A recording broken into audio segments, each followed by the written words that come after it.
Yes, everybody. How are we all doing? Do apologise. 3 minutes late. Um, but I'm here and time to talk a bit of Arsenal. England women, congratulations. Wow. Done it again. Done it again. Chloe Kelly, what a penalty taker she is.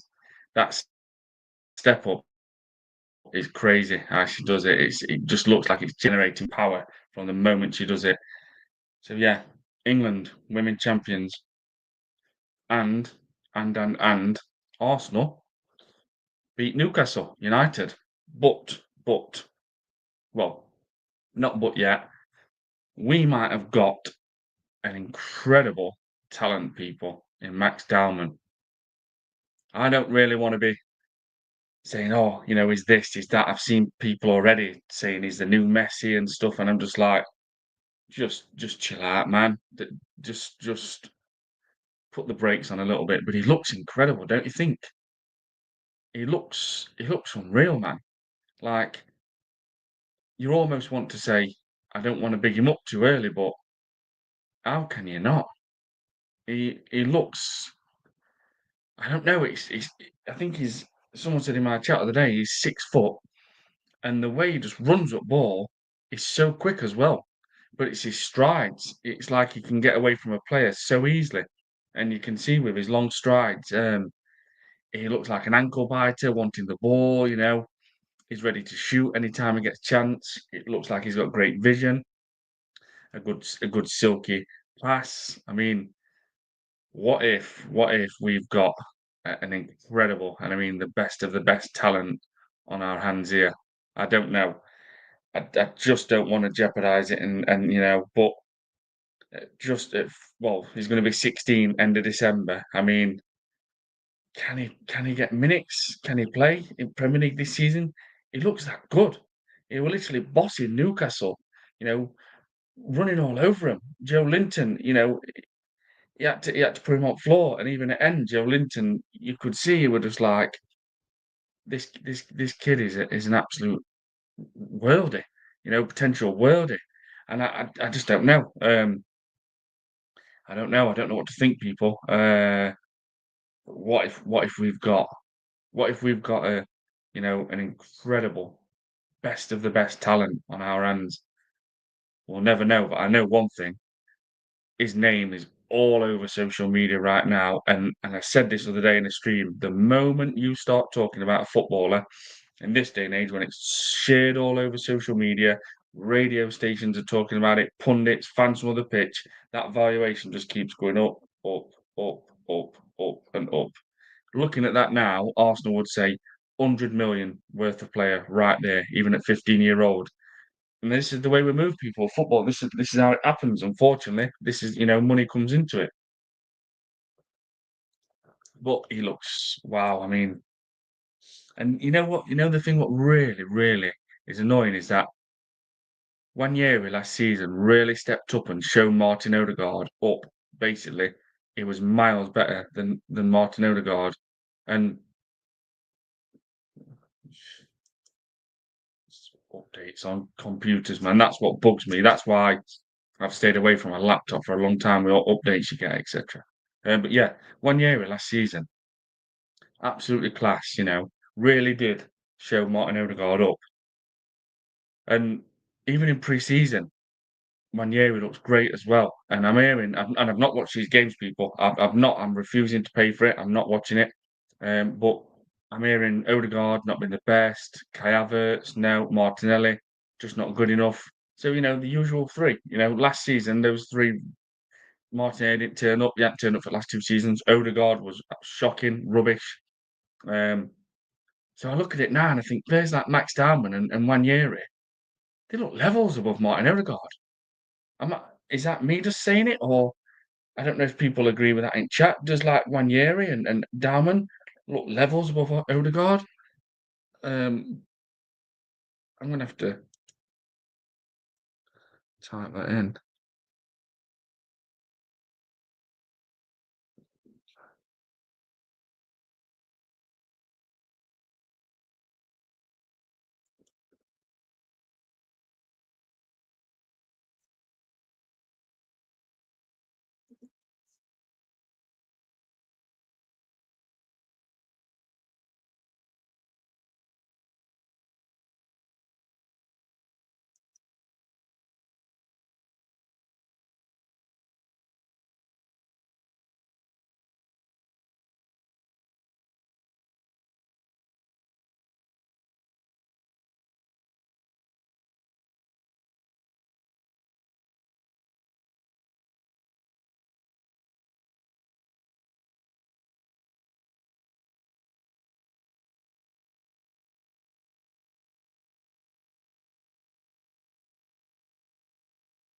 I think they do. I just don't know. I mean, I just look at Odegaard, and I can't get into my head and say, yes, he's going to really turn up this season. He's going to mean business. I'm not confident at all about Martin Odegaard. And, some people agree, some people won't say, oh, it's just one season, you can't let that happen. It's just, you can't say this about our captain. He's our captain. Don't disrespect him. Well, I can because, you know, he's part of my football team. He plays for my club, the club I've supported for nearly 34 years. And Martin Odegaard was nothing to do with Arsenal. Nothing. Even 5 years ago, it was nothing to do with Arsenal. So I can say what I want. It's my club. It's not Martin Odegaard's club. So I just look and think, I worry because he's our captain. It makes it even worse. He's going to play because he's obviously one of Mikel Arteta's love childs. And when I look at Wanyeri and Dowman, I think, you want them in your team, surely. I look at those two players and think, bring them into this team because they look miles better than Martin Odegaard. The drive, the speed, everything. And then you've got Eze, which, that link's not going away, people. And apparently Arsenal are interested in him and they've held talks, but I don't know. I don't know because I know for a fact Crystal Palace won't just say, yeah, there you go, Arsenal. Yeah, we'll relax on this. You can have him. You can have him. I just don't think that'll happen. I really don't. I think Crystal Palace will want, apparently as well, they want a large portion of that release clause paying up. So I don't know what this window is going to do, but I just look and I just think I want to be positive, but I don't see Arsenal. Well, in fact, Arsenal won't win league. Right now, we're not good enough. What we've got up top is we're still too missing. We need that creative midfielder. We need someone to take Martin Odegaard's place or challenge him straight away. As soon as he gets into that season, if he's having a drop off, we need to think, right, we've got Eze on bench. If obviously Arteta gets his own way, and he will obviously start Martin Odegaard, but we need to think, and then the pressure will start coming. Then all the fans are like, Odegaard out, out, out. Bring Eze in, or they'll call for Wanyeri. This is a season where Mikel Arteta deserves huge pressure in so many ways with his team selection, with his changing up formation, using a plan B. This is really, really is the season where he should be getting full throttle with pressure. No, oh, let's give him time. None of this no more. Them excuses are over. Anthony, but big up Rich. Anthony, big up my friend. Good to see you, bro. Um, yeah, Anthony, a win today, mate, against Newcastle. I didn't watch it. I don't know if you watched it. I haven't paid for any game. Well, I've been on nights as well, so I'm not going to get up just to watch that. But yeah, man, Max Dowman. I really don't want to be talking about him too much because the guy, he's not even 16 till end of December. But how can you ignore what we keep seeing? The cameo clips you keep seeing and just running Newcastle players ragged, mate. I mean, his strides, his strength, his speed. He looks like he's got a great football brain already. He'll shoot, and it looks like he's got a decent shot on him, to be honest. So that one where he drilled it low, it looks like he can pull trigger. And I can't remember in chat, someone said he's 6 foot. I mean, at 15 as a male, he could still grow. He could reach about 6'3", but he looks incredible. I remember watching Jack Wilshere in Emirates Cup when he came onto the scene, and I looked and I thought, "Wow, just look at this! Just he's everywhere. He was so busy on ball. He was left, he was right, he was picking it up. He was getting it from defenders. He was running with it. He was bringing it into the final third. He was creating so much space for other players.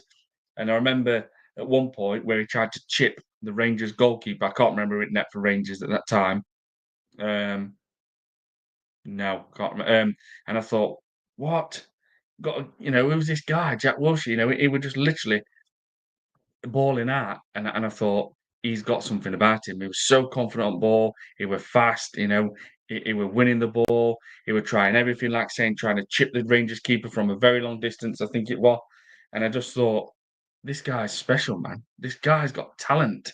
This guy's got talent. But then I think with Wilshere, he got burnt out. I think Wenger burnt him out because I think at one point he played about 42 matches in a row. And then I think the following season he got one injury and that were it. Bang. Everything just carried on, injury after injury after injury. And today, but I've been reading Eze will be an Arsenal player by the end of the week. And today, I mean, apparently he's literally thumbs up, man. He's literally saying it's his dream signing. You know, he wants to come back. Obviously, we're there as a youth guy, youth team. What a signing it'll be. But my only worry is that with the manager we've got, he will probably play Eze left wing. And Eze to me, and you know, I'm no manager, never been a manager, but most of the world will say Eze is Arsenal's new number 10. That's where he should be playing, picking the ball up. You know, he's fast, running with the ball. He's got a good football brain. He's forward thinking. Odegaard's more like run forward, run backwards, air flick, run forward, run backwards, air flick. That's what Odegaard tends to do. Whereas Eze, he'll pick that ball up and he'll drive. He'll be left and right. You know, he can. His body position's good. He's got good close control at ball, and he'll cause problems. He's one of them players where he gets the ball and it's got that Alexis Sanchez vibe. He will bring problems straight away. He will cause problems to, you know, players will back off him and they'll think, well, he's getting closer over to goal. He'll pull trigger, or he just create space for other people to run. He's very busy on ball, and we need that player. Martin Odegaard will slow Arsenal football down this season. He will slow our football down. I can see it right now how slow he is, and we can't be having that. We've got the full throttle now. We've got to play to Gyokeres' strengths. Gyokeres is going to want that ball feeding into him with pace sometimes, you know, fast, so he can get that ball, maybe nudge it away from him and smash. Because Gyokeres is very capable of that, picking the ball up, getting the ball, touching it away from him, and bang, or running with it, running with the ball. Whereas Odegaard, I just see him running with the ball, turning it back, sideways, sideways. And Gerber, yeah, he's a good player. This 15-year-old, get him in, get him a contract, say 35k a week, and he'll stay. Yeah, because I know right now, Anthony, definitely, mate. This, this is what I keep saying. In this day and age with social media, how things are shared, all clips, etc. All I have seen everywhere today is Max Dowman, Max Dowman, Max Dowman on Twitter. I don't know what it's like on Instagram. It's probably the same. Um, And once that happens, like I said, once that happens, pundits on radio stations talk about it. You know, pundits in studio at football matches talk about it. Fans from other teams. All it does is just goes boom, boom, boom, boom, boom, boom, boom. The team who obviously own him, which is Arsenal, are looking at him thinking, we're not going to sell him, no chance. But there's probably 100 million on his head already. He's already got 100 million on his head already. And obviously, I do not want to sell him, no chance. What I've seen, I'm trying to like mask over it a little bit, but I'm thinking I can't ignore it, man. He looks incredible, and at 6 foot, I think someone's. Well, he looks about 5'10". This guy, you know, why shouldn't we? Why why shouldn't we have, you know, Barcelona bring all these talents through? You mean Yamal, you know, it should be. We should do this. This should be our time now to see a new talent come through who's just incredible. I mean, I'm a massive fan, and I mean a huge fan of Wanyeri and Miles Lewis Skelly. Darman looks, I mean, at his age, it's crazy, man. 15-year-old, and he's running all over Newcastle with the first teamers out. You know, Joe Linton must look like a monster compared to him, and he just don't look phased. He's fast. He's very fast at running with the ball. He's got a good brain. His control on it is very good. Close control. I mean, what if we have got an incredible talent? What if we have got an incredible talent? You don't want to say it, you don't want to hype it up, you don't want to, you know, overreact, but sometimes you just can't sorry, sometimes people you just can't ignore what these eyes see. And I've seen a few of his games from obviously his for the youth team where it's showing you a few clips, obviously on here on YouTube. Excuse me. I've seen a few of them and I'm like, wow. And then in this tour, I think it was in a training drill, he just looked incredible, man. Like I think he nutmegged Martin Odegaard or something like that, and it just in training. And then today, straight on him, focused on him. I think he got like 30 minutes, and he just looked He just looked phenomenal for that age. Like, I just think my nephew is that age, and this guy's already in Arsenal's first team. That's when it starts waking you up thinking, "Oh my God." You just don't imagine it. And, Newcastle United, Premier League outfit. Um, as always, big up my friend, good to see you. Arsenal midfield is a worry. Yeah, it is. I'm very worried with Odegaard, AFC. I really am. I just got a massive worry that he will cost us because he'll get played. Arteta won't drop him, and he's going to slow us down massively. FC always Max Dowman is generational. Yeah, definitely. Peppermint Freedom, big up Rich, big up Peppermint. Good to see you, my friend. And see a bit. I'm not an Odegaard fan. He was terrible last season, drifting about. He goes missing in games. Yeah, he does, Anthony. And this is the captain. But yeah, you get some of these people. Oh, you can't say that about Odegaard. You can't say a word about Odegaard. You can't say that about our captain. Yeah, I can, because I've supported Arsenal for close to 34 years. People in chat have supported Arsenal longer than me, and he's our captain. He's somebody what should be getting the game by the scruff of the neck and leading by example. And he was absolutely dire last season. Shocking. FC always Raya today was too casual. I've heard Raya wasn't very good, and it worries me with his height. I like 6 foot keepers. Anything under is a risk. Is a risk. I know De Gea were about 5'10", but even he used to get caught out sometimes in there.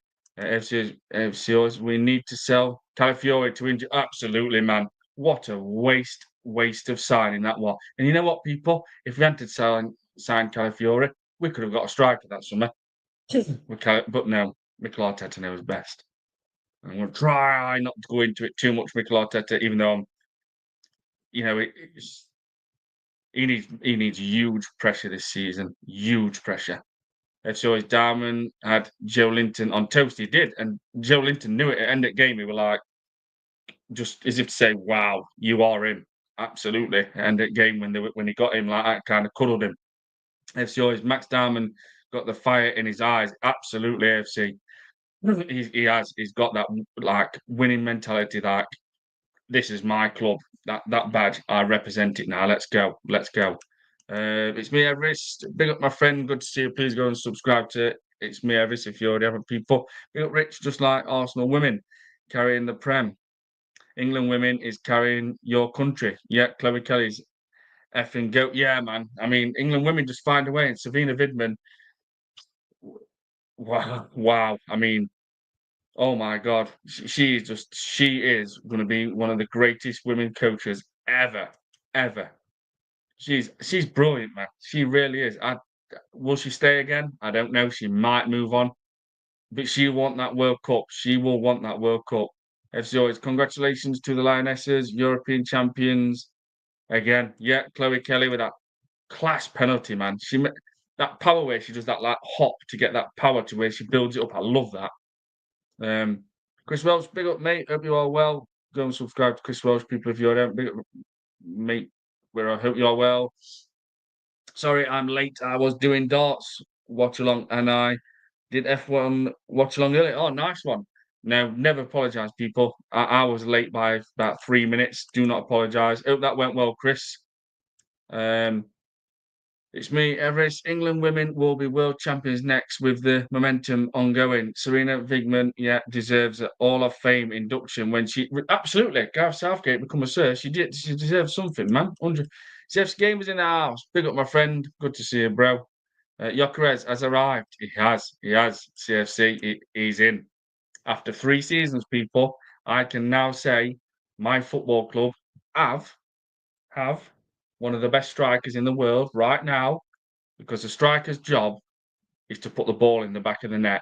And anyone who says any different has never played football in their life, or just don't know about a striker. A striker's job is to make sure that ball goes in the back of the net. When I was a striker, when I was younger, I did not give a shit about setting people up. It's brilliant. The feeling is amazing when you set someone up and he puts the ball in there. But all I cared about is, I'm going to score today. I want to score. I'm not bothered if you score. I want to score those goals. Of course, I were a team player. Of course, I would track back if I needed to. Of course, I would set people up. I love that feeling where you'd whip that ball into someone and you'd put them through on goal. It's an amazing feeling.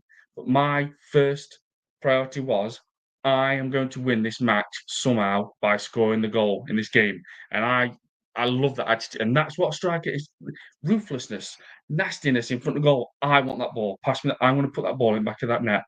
And that's how I used to feel, even at, from 7 to 14. That's how I was. And that's what a striker should be. A very good striker would be like, I'm scoring today. I will do the job and I will win this match today. I will make sure we collect 3 points because I will score. And I do think Gyokeres is like that. I really do. So AFT ruined Gyokeres' announcement with cringiness. Yeah, I mean, AFTV, I used to really, and I'll say this now, I used to love watching that AFTV. I would watch every single transfer window when Robbie would do it in the morning, but now I don't bother. I just don't. I don't know what it is, but I just don't watch it no more. Hardly. I might watch the match reactions, obviously when the season starts, and I like to hear Turkish speak, Yardman speaks, and Dan Potts. And judges, lead judges. I don't. He says some good points. But they've got a lot of people on it where they just. I don't know. It's just gone different. It really has. I just don't know what's happened to it. Um, like that. That Julian and everybody. It's just ruined it, if you ask me. And I used to be, like I said, I used to be a massive fan. I was a fan from when Chris Hudson, who I do like as well, said that famous speech, where AFTV was, well, that is the channel blew up when Chris Hudson said that. Uh, and I've just lost, I just don't see it how I used to. I don't know what it is, but AFTV to me has changed and I don't really enjoy watching it. Like I said, Turkish, Dan Potts, lead judges, maybe a couple of others. I don't mind it, but it's not like it used to be. And I used to watch it all the time. I would watch every single daily transfer window what Robbie did. Now I don't. I haven't watched one. Um, right. Please smash up the likes, people, and subscribe if you already haven't as well. Right. What we got? It's always that midfield worries me how is Gyokeres going to get their service with Rice, Jumanino? I'm very worried, AFC, man. Honestly, I keep seeing these things, AFC, where people will, put that grid and show the picture and say this next season for Arsenal, can they win? And I'm looking at it thinking, Zubamendi and Gyökeres are the only two signings what's walked into that first team to change it. Where's my left winger? Where's the different left winger who's coming in where we've said, look, thank you, Martinelli. We know you love Arsenal Football Club, but enough is enough. It's time to go. We're not taking a risk of going into 3 seasons in a row and taking that chance that you might be rubbish for the third season in a row. So I look at that and think Martinelli's still probably going to be at left wing, or it's going to probably be Madueke, which is another risk because he's not done it at Chelsea. So we can't say, well, a player who's been in another club from Premier League, we know what he's capable of because we've seen bad signs really with Madueke. And then Martin Odegaard, who were our worst player, in my opinion, because he's our captain, should never see that level of performances from a captain. He's going to be in starting lineup. So I just look at it and think, all I'm looking forward to seeing is Gyokeres in that starting lineup. That's it. And the next one, which won't play, because obviously Gabriel Saliba, is Mosquera for me, you know. So I want to see that left winger. I want to see that left winger and I want to see Eze in that team because they're better than Odegaard. 1 year it is better than Odegaard. They cause havoc. They cause problems. When Wanyeri picks the ball up, Eze picks the ball up, they cause problems for teams. Odegaard is not a threat. He's too slow. He'll slow the play down. Right. AFC is Martinelli like a speedboat with no driver. Absolutely. Absolutely. AFC. That's what I'm saying.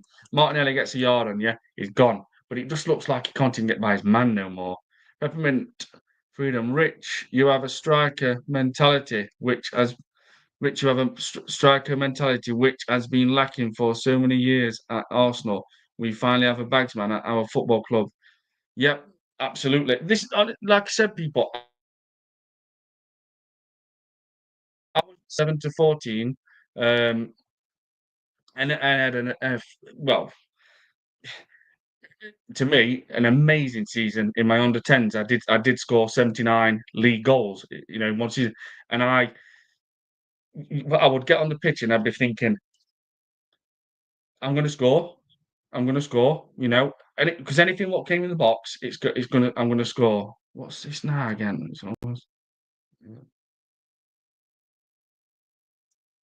And updates on laptops. That's why it bugs me with a laptop. That's why I had one for 12 years. Just things flashing up, update this, update that.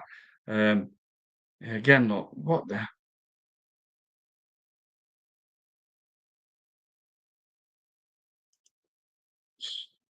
I don't know what's gonna happen here if this is I hope it don't go off. So yeah, and my first thought was I'm scoring, and anything in the box I would score. I used to call myself a fox in box, and it's how a striker would think. They need to be ruthless. They need to win that game. They need to make sure those points are won. So you know that's how a striker would think. Some strikers don't though. But Gyokeres to me is a goal getter. He's hungry for goals. He's like, I don't care about setting anyone up today. I'm putting that ball in that net. And you know what? That wins football matches, people. That gets you 3 points. If that's how he is and that's his mentality of Gyökeres, that he's like, I don't care who I set up, as long as I put the ball in the back of that net, that people wins your football matches. None of this, oh, he's GA and all this, it's not that good. I don't care about that. A striker's job is to make sure he puts the ball in the back of that net. If he sets somebody up, he sets somebody up. Um, AFC Declan Rice will be the next player to get a grade 3 hamstring. Yeah, I think it's coming, AFC. I think he's going to get a big injury. Peppermint Freedom, Chris Hudson speech in 2014. Um, I think it were about 2008 or 9. I think Peppermint, it were before 2014, I think about 2008, my friend, or 9. Um, where are we now? FC always, injuries don't make football. It's Injuries don't make football history memorable. Only trophies do that. Absolutely, absolutely. It's all about winning trophies. That's the name of the game. FC always Calafiore could get injured doing a photo shoot. Yep. What a Tommy Asio number two. Tommy Asio number two. You know what? And we paid about 40 million for him, people. We would get 20 million now for him at most because of his injury record. Absolutely. This club, and yet Al Nasser are buying João Felix from Chelsea, who's played hardly any football, and they're going to get around about 35, 40 million for him. We really are the worst of the worst when it comes to selling players. We are absolutely shocking people. We are shocking. Look at Chelsea now. Yeah, Madueke got about 52 million plus in add-ons for package from Arsenal, which they know we're going to get later on in line. It's not just going to be paid in one swoop, but they know they're going to get it. Have to be paid. It has to. Um, Al Nasser, let's say they get 35 million for him. So they're just looking at it and thinking, we know how to do business. Madueke, João Felix has hardly played any minutes at all. And here we go, 35 to 40 million for him. Why are we rubbish? Is this somebody stopping it or something? Arsenal, like, put some block on selling players or something. Do we not know how to present these players to other teams and stuff? Because I don't get this no more. I don't get it. Why is no one coming in for Martinelli? Why is no one coming in for Trossard? Why can't we sell Trossard, who's played more minutes, I think, well, I think he has, than João Felix. Yeah, why can't we get money for him? Why in a Saudi team coming in for Trossard for 35, 40 million? He's individually is a very good player, but he goes missing for about 5, 6 games. No disrespect, but someone like Trossard in Saudi league, he might get 12, 15 league goals. Do you know what I mean? I, I don't get it. And Martinelli, I would think he would relish. I think he'd be brilliant in the Saudi league. I think find it quite easy sometimes and all. I we've still got Nelson here. Oh, it's a loan. It's a loan. Jesus. Oh, it might be a loan if he goes. I mean, I struggle to understand the logic behind this. Why can we not sell players at this football club? Why? Um, FC I'm expecting Gyökeres to score 38 goals in all competitions. That's a fair shout. FC, I've said he'll score 20 Premier League goals. Chris Welsh, Firmino is one of my favourite strikers, even though he wasn't a striker. No, he was a false nine, made Salah and Mane good. It did. Firmino was the puller. He brought everything together and created the lot. He was brilliant. Peppermint Freedom. I think AFTV started in 2012. Um, no, I think it before that. Peppermint. I think AFTV did start around about 2008, but I could be wrong. I'm not sure on that one yet. Chris Welsh, Gyokeres is great signing, but Arteta is the negative one. Oh, sorry, negative on the side. Absolutely. While ever we've got Mikel Arteta, people, I'm just going to say it. We're not winning the league. We're not. Because he'll just do something to benefit himself. He will do anything. He's so arrogant. He's so arrogant. Because Welsh Arteta limited a lot of players already. Yeah, he has. Because Welsh, we've sold Diaz for 65 million to Bayern Munich while struggling to sell Martinelli, who plays the same position and is there. You go. Perfect example. Perfect example. Like I said, and even Nelson to Fulham. It's what is it? Is it? It's a signing. No, it's a loan. It's an obligation to buy. There's like three different uh, I think clauses in or whatever. I'm just like, God, why can't we just say, or here, sorry, team, right? They want your player. They're offering that much. No loan involved. Is going. You're going to get the money. Is going, or you obviously get it in installments, but the money's coming to you. We just can't even do it because nobody wants to touch the wages. You know, Zinchenko 150 a week. I mean, what the hell is that all about? Who's going to want to pay Zinchenko £150,000 a week when he does not get game time at Arsenal? Nobody's going to want to pay that. Add 50,000 to that, and that is back end of like that. That's touching distance of a world class footballer's wage. 200,000 pound a week, even 150.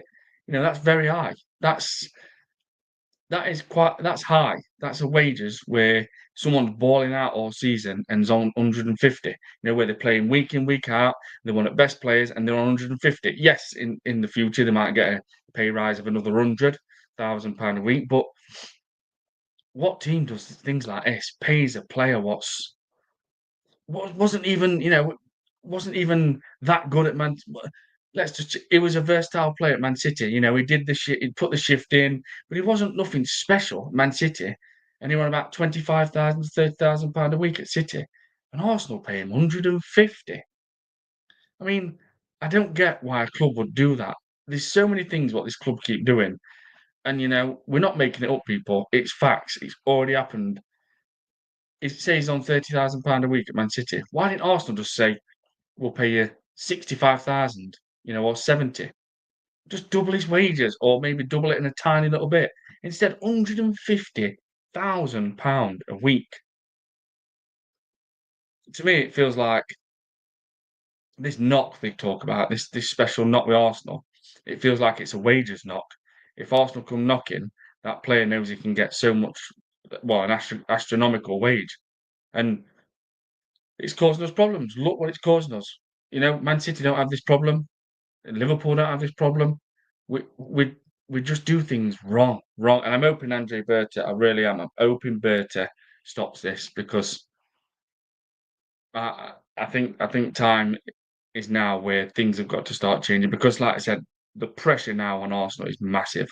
Everyone's going to be peppering them if they don't win the games. Look at Arsenal again. Look, started rubbish.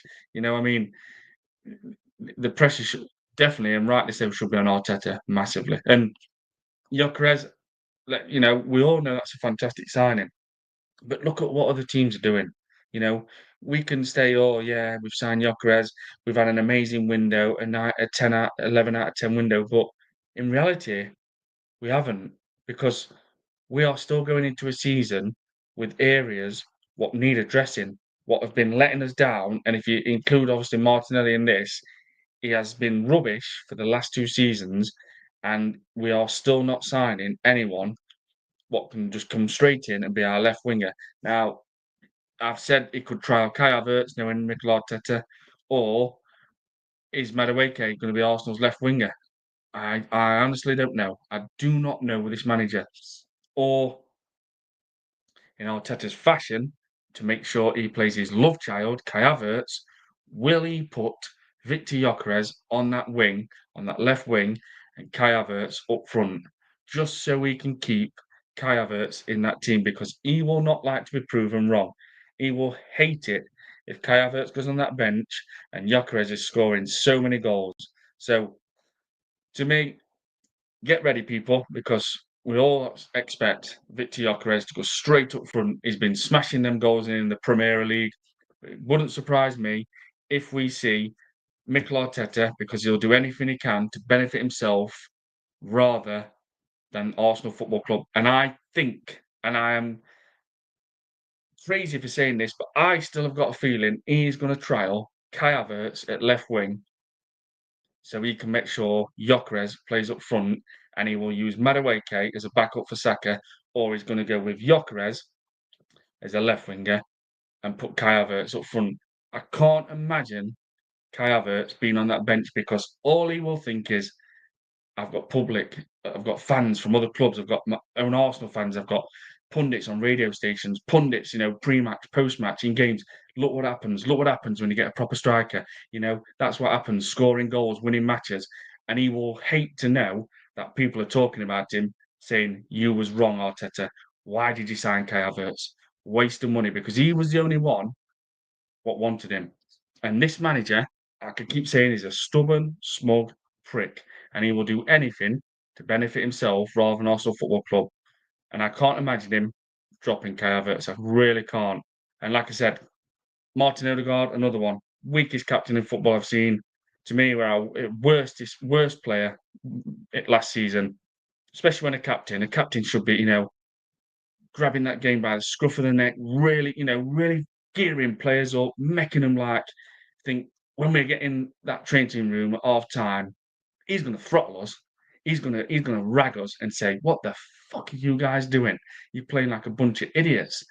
But with Odegaard, I don't see it. All I see with Martin Odegaard is a clever footballer with a brain. He's got a good brain, but he's so slow. He'll get that ball, run forward, come back, then go sideways, run the foot forward, come back, go sideways, air flick. He will slow us down massively not if, when we start with him in our midfield next season. He is so slow. He's not good enough, He's a decent player, but I think we've had our best season out of him when I think he scored like 15 goals in all competitions. I think that's it. I think it's over. I think it's done. Same as Martinelli. This is going to be 3 seasons in a row if he does not perform where he's been rubbish. 3 seasons. You would not see Man City doing that. You would not see Liverpool doing that. Keep carrying a player. I'll give an example. If Doku doesn't turn up this season and start scoring goals, even though he's absolutely lightning quick and so quick at shifting that ball away from his feet and running, but his end product is just not there. Same with Savino. But if one of them two don't perform this season and start putting the ball in the back of the net, they're gone. They're gone. You'll get probably a couple of chances, a couple of seasons to see what you can do. But if they don't start scoring goals, even by January, they'll be looking to be out. City will push them out. And Khalidun Muldoon Barrack, obviously CEO/chairman, he does not stand for average. Even he said in that 2-part interview, we are not making the same mistakes. And he knew they made a mistake by selling Alvarez because he was the next one to back Haaland up. And when Haaland kept getting a few injuries yet again, you know, Alvarez wasn't there to back him up. So, and with Marmoush, just ambition, just to show you an example. Meant to be signed this window, in this summer window, brought him obviously in January along with the Lens centre back Kushinov, Reese from Palmeiras, Brazilian League, and obviously Nico Gonzalez, which were at Barcelona and Porto for about 5 minutes. So they're not messing around, people. No one's waiting for little bro Arsenal no more. No, all Arsenal want to do is, and I keep saying this, is post these things. Let's show every signing they make, male, female. Oh, it's got to be with a dog. Like it's impressing other clubs. No one gives a shit, man. All these clubs now are just looking and thinking, you can do all this, these pickpocketers, separate tables, light bulbs, Anfield anthem, never walk alone in training. We're not bothered because what you're going to do, Arsenal, and what you have been doing, and I'm not making it up, my words aren't made up, people in the chat are not making it up. The facts and reality is what you're going to do, Arsenal, you are going to watch other teams win trophies like you have been doing year after year after year. And when it gets to Wembley on that Saturday afternoon and you see those two teams, you're not there neither, Arsenal, because you don't even get to finals. You're just a nearly FC team, and you've been watching teams win trophies. So all this crap you're posting and glamorizing stuff and gaslighting everything. People now look at us and think, "And what? And what?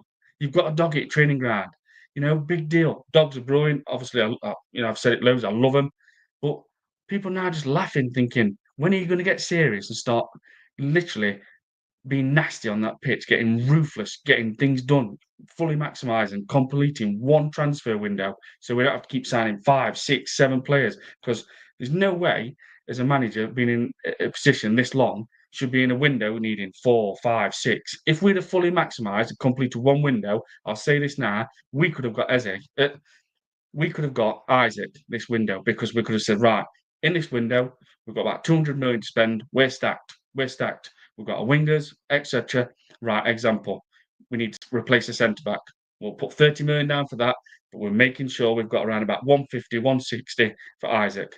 But no, because we've not fully maximised and completed one window, here we are today playing catch up yet again. 4, 5, 6, 7. And that is all on Mikel Arteta and above where that prick Josh Kroenke has not put pressure down on him and says, why would you?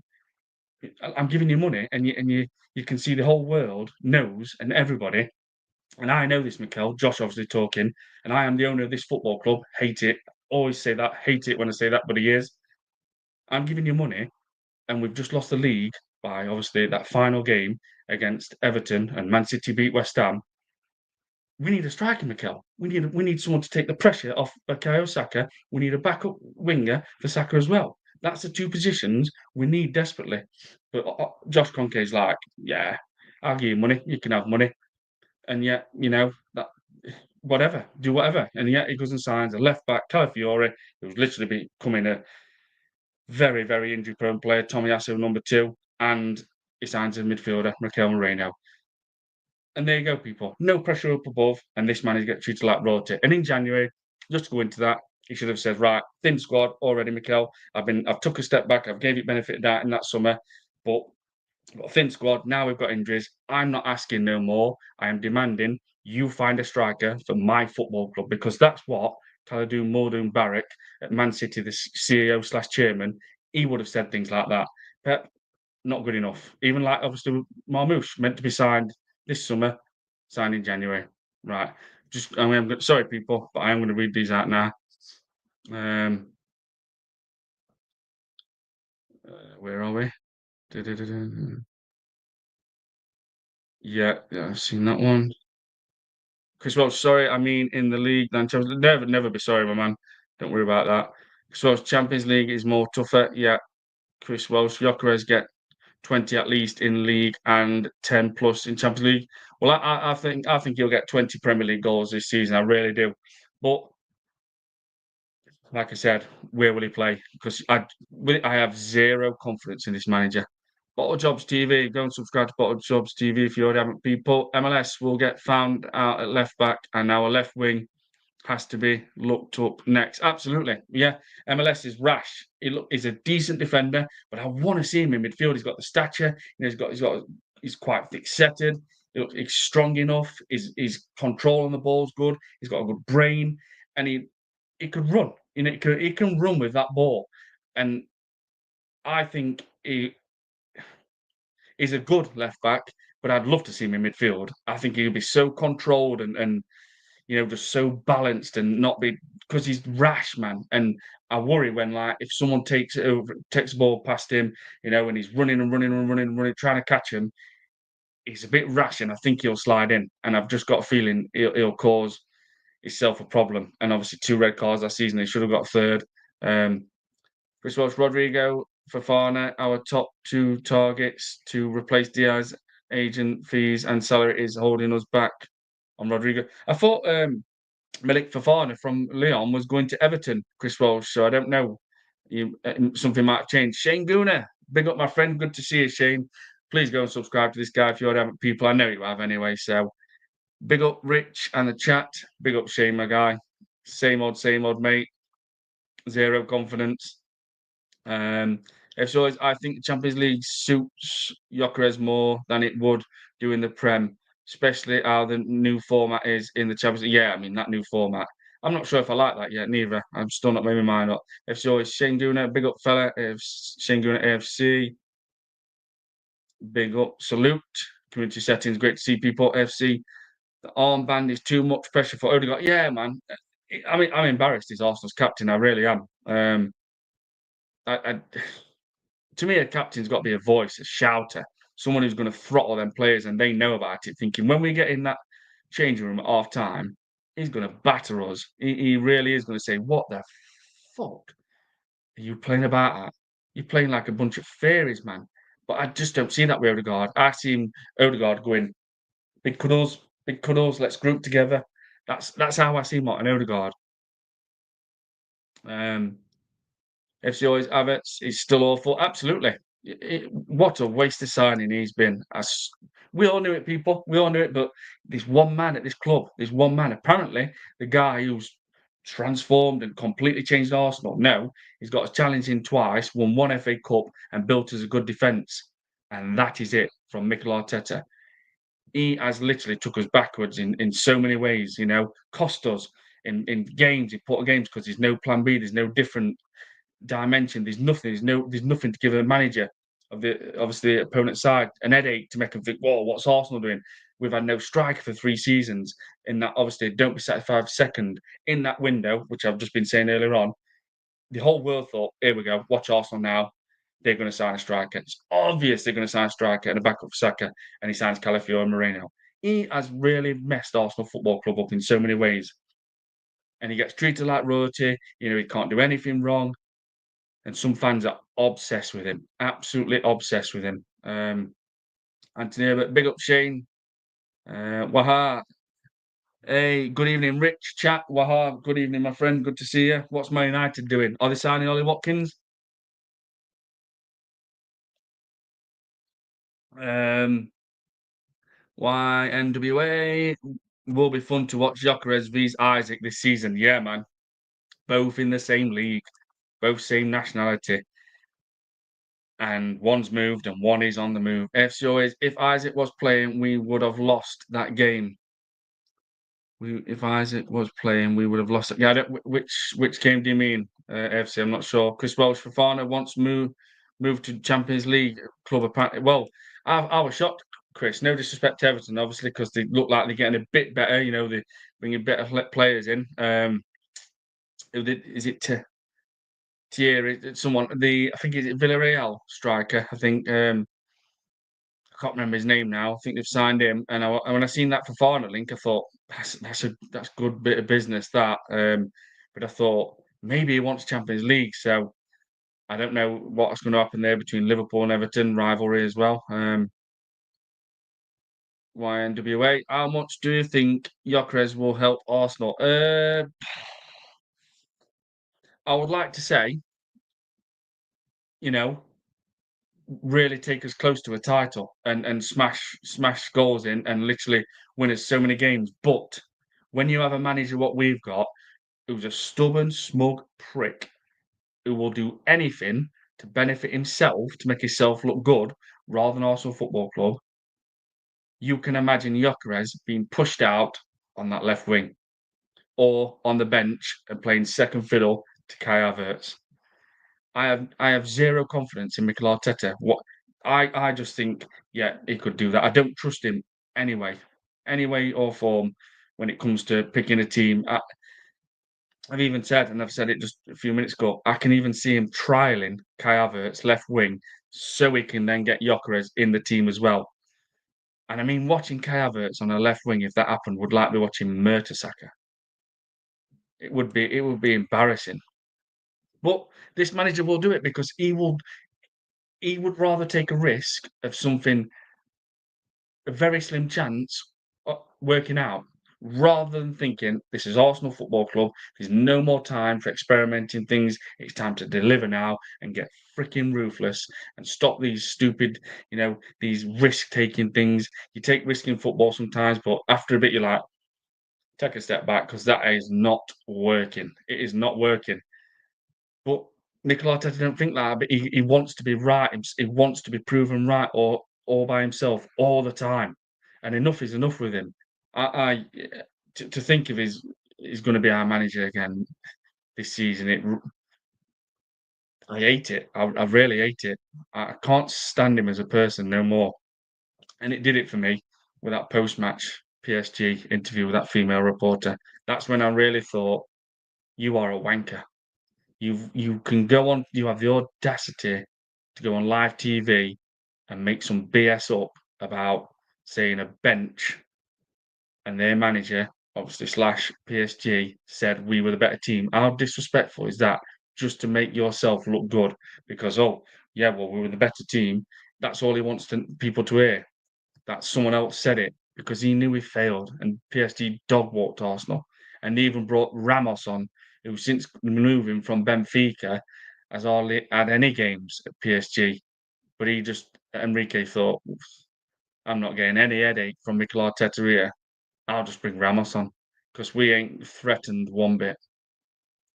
Um, FC always, if Isaac was playing against us today, we would have lost. Oh, absolutely, AFC. Yeah, we would, man. Absolutely. 100%. Oh, there goes the light nearly. Yeah, 100% AFC. We would. We would. And I said, when were it? When Newcastle played us? I think it was when last game at season, second to last game at season at Emirates, and Isaac didn't play, if you remember.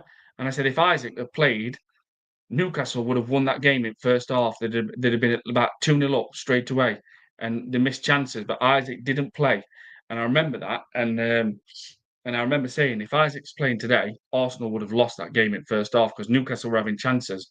And I can't remember who missed them, but Isaac didn't play. FC always Aubameyang scored 22 goals before Arteta took over. The rest was a disaster. This manager ruins strike. Yeah, he does, man. He ruins them. He destroys them. His talent ID with attacking players is shambolic, if you ask me. Shambolic. He just does not see any good attacking players whatsoever. Because I don't know if it's an individual thing or Arteta, but Martinelli looks nothing like he used to. Nothing. And I don't know what's happened. People, I really don't, but he looks nothing like he had. And when I see Martinelli, sometimes it reminds me of the latter years when Andre Arshavin were coming to an end at Arsenal, where he'd get the ball and you're thinking, that guy can't even get round a player, can't even take nobody on. And it just looks like someone were pulling him back on a string like that all the time. And now it's looking like that with Martinelli. I don't know. Has he got Arteta breathing down his neck, shouting, don't you attack? Whoa, whoa, whoa, whoa, whoa, all day, all day, all day. I don't know. But the pressure's coming now. This manager deserves huge, and I mean huge pressure. Enough is enough.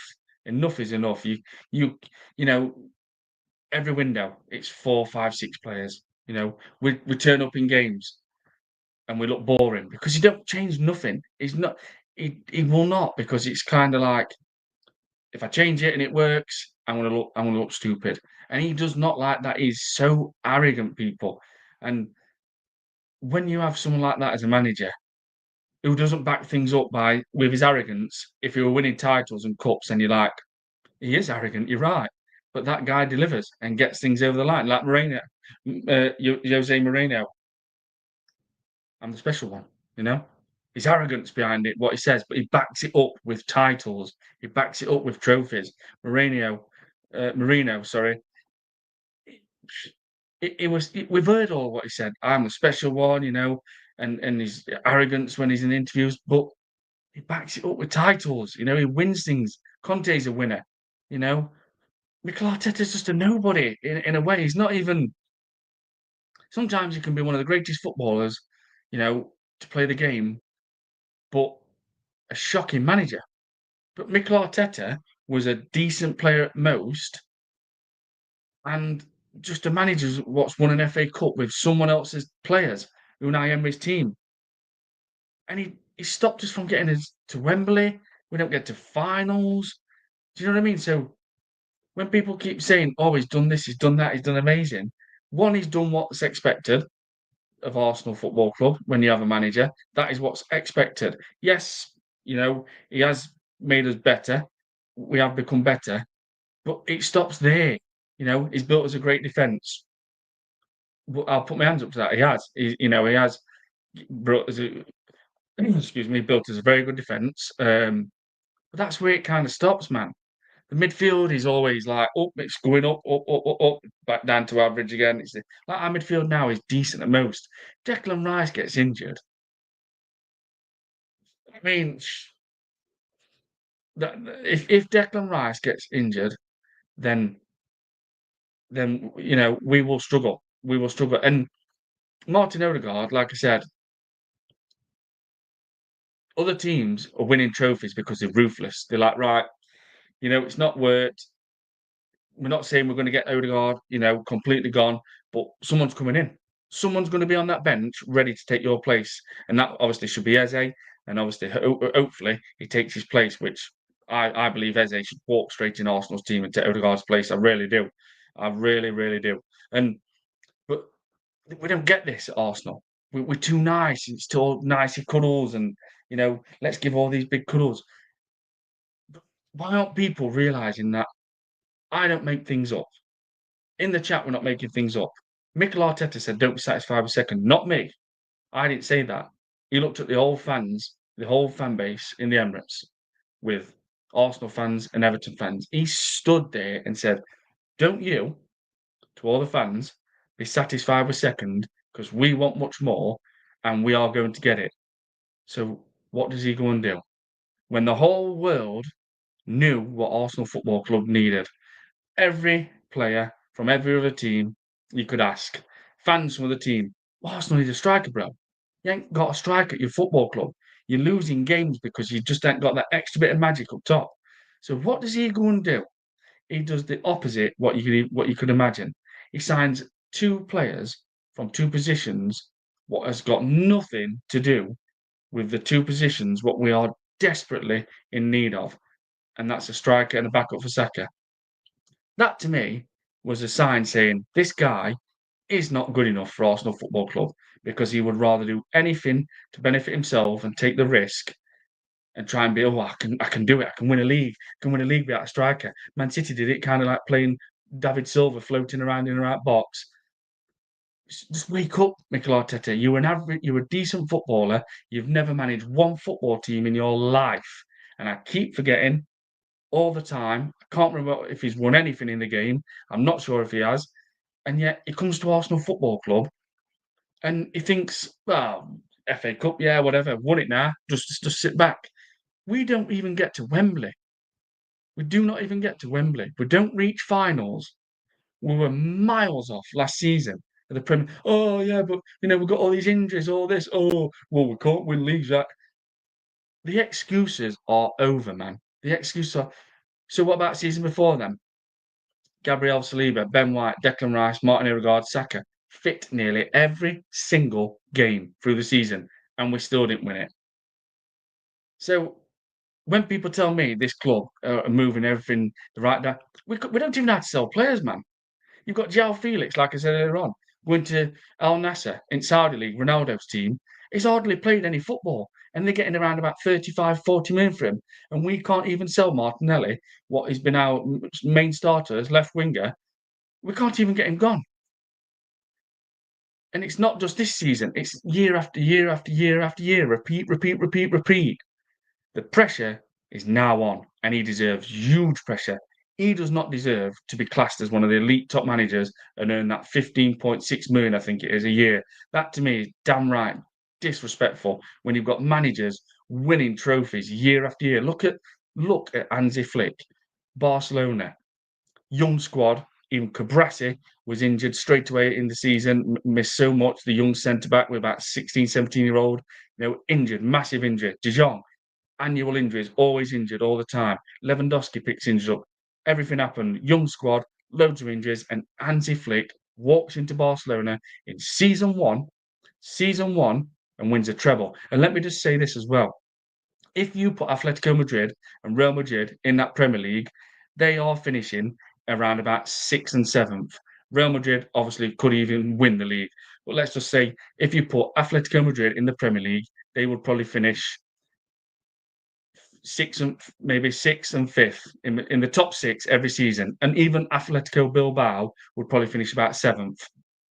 So when people say, "Oh, well, he's won league in Spanish league, it's different," that's all you're going to get. The next excuse, that next. So what about Conte then? Walks into Juventus. Last Conte walks into Napoli.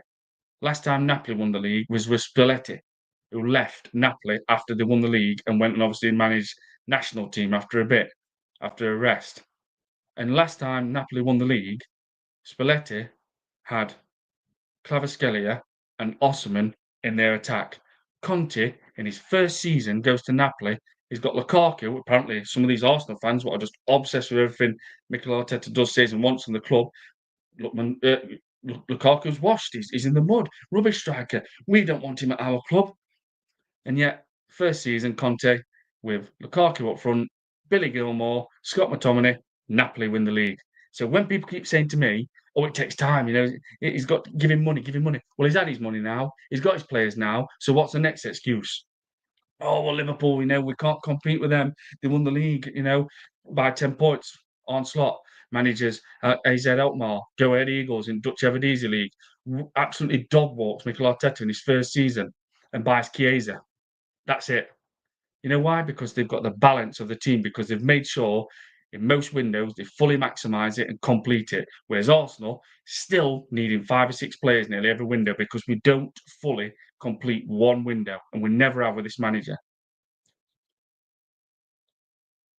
And that is why we keep falling short every season, because of Mikel Arteta does not know how to get the balance right, and there's been no pressure from above with Josh Kroenke and Tim Lewis, the co-chair of Arsenal, etc. Richard Garlick's managing director. Right, so I'm going to read these out, people.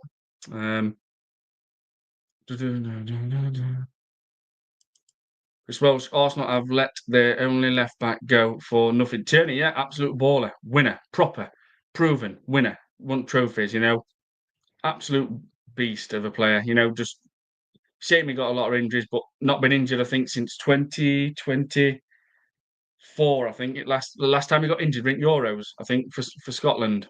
He's been fit nearly all the time.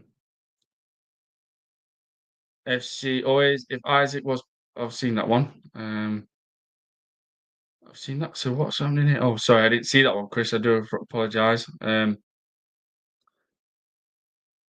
Chris Welsh, pre-season means nothing. Summer 2019, we lost all our pre-season games and ended up winning Super Cup, Club World Cup, and PF. Yeah, absolutely. Yeah, pre-season to me, I don't really take it that serious. I think it's just good to get your fitness up a radio. FK Arsenal 93. Big up Rich, big up my friend. Good to see you, FK. We have some quality youth talent. Hope this manager uses them this season like Max Dowman. Absolutely, FC. But I'm not confident with Arteta. I'm just not. FC always. Max Dowman was born 2009. I feel old, and he performs like that. Absolutely. Yeah. Last they were saying he was 5. I think when COVID was here. Think no. What did he say? He was in year 5 at school when the COVID struck. That's what they said. I think it was. Chris Mapala, too big a gob you have. Listen to yourself. You are rubbish. Oh, thank you very much, Chris, for the compliment. Big up, my friend. FK Arsenal. Rich, have you heard that Arteta is trying to convince Zinchenko to stay? What a joke.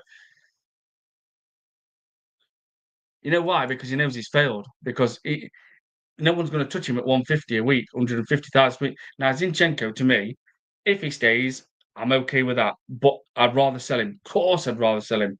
But we need to get rid of Fabio Vieira, Reece Nelson. Who's the other one? There's one more. And Jesus. So if add to Jesus, Nelson, Fabio Vieira, and Zinchenko, if one of them ends up staying, and it ends up being Zinchenko, then fair enough. But we must make sure we sell those other 3. We've got to. How bad are we at selling players, man? When I see teams and I just think 65 million there, look, 40 million there, that player don't even hardly play games. We've got Arsenal first teamers and no one's even interested. And I just see teams getting all these 50s and 60s and that, and I'm like, our biggest signing, our biggest sale is Balogun slash Oxlade-Chamberlain. £40 million. But Zinchenko, I don't think he's a rubbish player. He's kind of versatile, but I want them all gone. Zinchenko, Nelson, Jesus, and Fabio Vieira. But if there's one what stays and it's Zinchenko, then okay, you know what I mean. But we should be able to get them all gone, people. But when you've got someone like Zinchenko who's on £150,000 a week, teams are going to be like, "What are you on about, mate? You don't even get a game fee at Arsenal. We can't have a player and pay him that." Teams are going to want to play Zinchenko, sorry, probably £60,000 a week because he's not a first team player at Arsenal. They're going to look and think he's not been getting a team for the last 2 years. They'll want to pay him like 60k a week. He ain't going to get 150 unless Saudis turn up. Even like AC Milan, I think Dortmund inquired about it, probably seen his wages and thought, no chance, no way, no way. And Zinchenko's not going to say, I'll take a 50 grand pay cut. Because players might take a pay cut sometimes, but I doubt it. Zinchenko will drop 50 grand. I just don't see that. FC always, so far, I believe 7 Arsenal players have already gone. Yeah, well, I'm trying to think who they are now. Philippus Angola, Arsenal must allow Dowman to play in Team A. Philippus, good to see you, my friend. Please smash up the likes and subscribe if you already haven't. Yeah, Philippus. I mean, his age, he's not going to be 16 till late December, but this guy's got it, man. He's got to get some minutes in that first team. He's got to get a 10-minute in Premier League, play some cup games. He's that good. He is that good. He's making, full-grown men look rubbish. He's just played a game against Newcastle, a beast of a player, Joe Linton, in the Premier League, and he went by him like he was just like. And you've got Lascelles, at back as well, another big lad. He's that good. Max Dowman is that good, man. But we don't want to obviously do anything stupid and overplay him, etc. Because obviously his body's fully not developed with all his muscles and that. So let's hope they protect him in a way. But that guy deserves minutes. He's that good. He deserves minutes. 100% he does. But I don't know. I hope Arsenal don't loan him. I don't want to see him going on loan. No chance. He needs to stay at Arsenal and develop with these players every single day in training. I don't want to see him loaned out to a championship team or League One. He's Arsenal now, and they must protect him. You won't see Lamine Yamal getting loaned out, etc. And Pedri, no. He needs to be at Arsenal and training with these players every single day. And I mean, I'm going to say it now, like I've said it. Wanyeri and Dowman, right now, are making Martin Odegaard look very bad.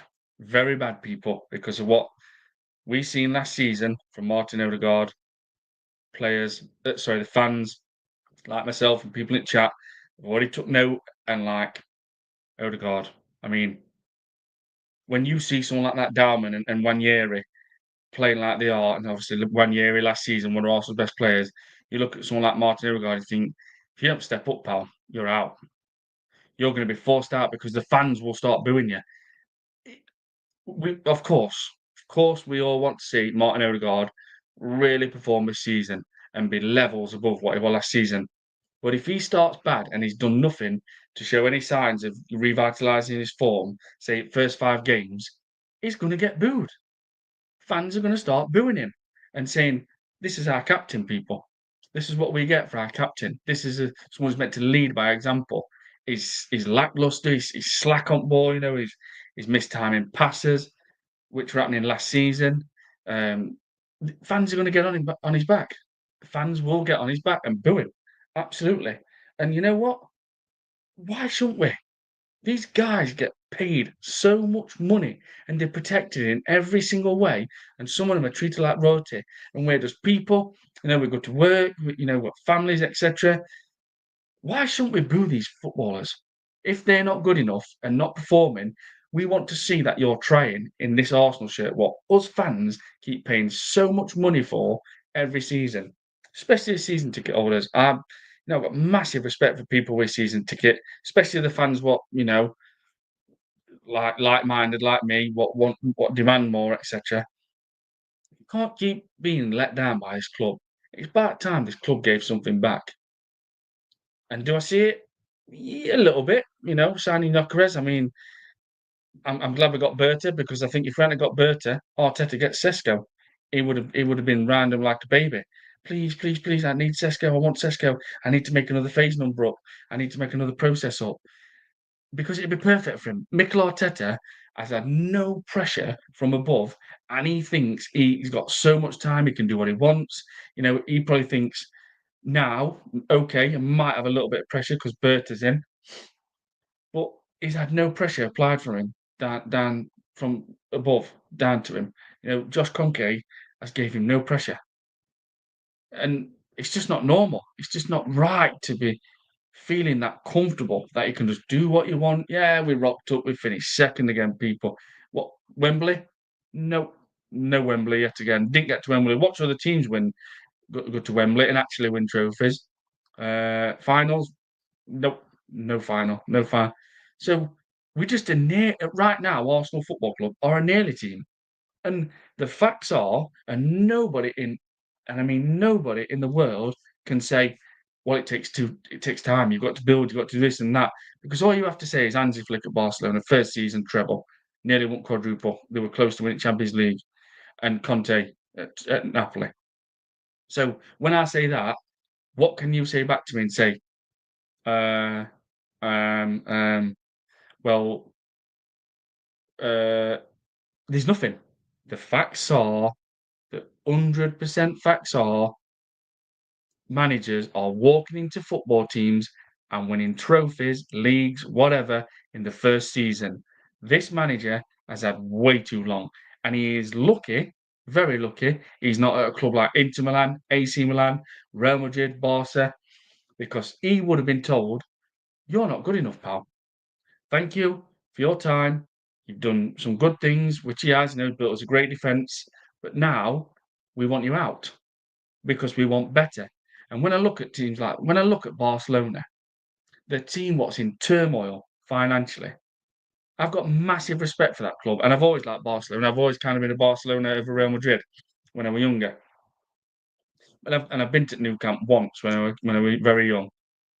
But I've got so much respect for that team because I just think that club, sorry, they're massively in debt. They're probably just feels like they'll never get out of it, but they'll never buckle. They'll never fold as a club, and they still try and please these fans. Make sure they can try and sign the best players they can, even if they go into debt, knowing that they will not fold and not crumble and just completely capitulate. They would do everything to try and win back the fans to say, look, we know what situation we're in, but we're not stopping on that pitch, fans. Believe in us, we will get it right. And look what they've gone and done. Won a treble, people, in Hansi Flick's first season. And that just, to me, just makes me think, yeah, they're massive in debt, but they take care of those fans first. They're doing everything to please the fans. We'll sign these big players still. We're not shutting the door on signing big players.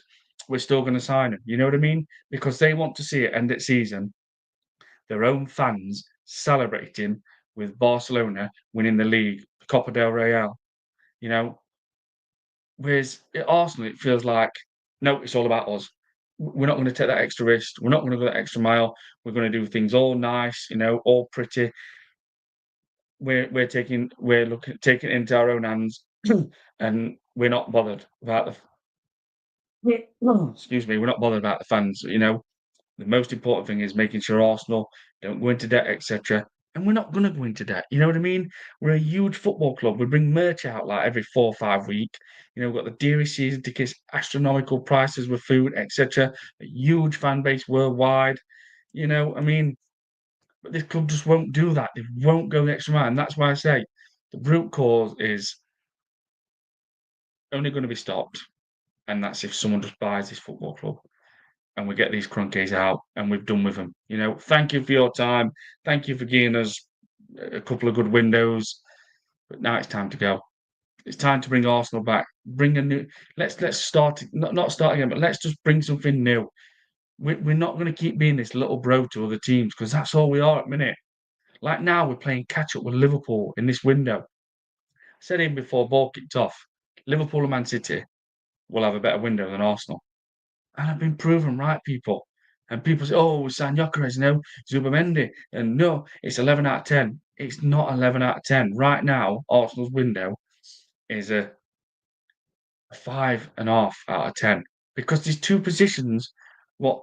So this is what really gets on my nerves when these fans say, "Oh, you can't say this. You're talking rubbish and all that." So when you're watching Martinelli then next season, "Oh, Martinelli, you missed that chance again. I just don't trust Martinelli. Oh, you've done this and done that."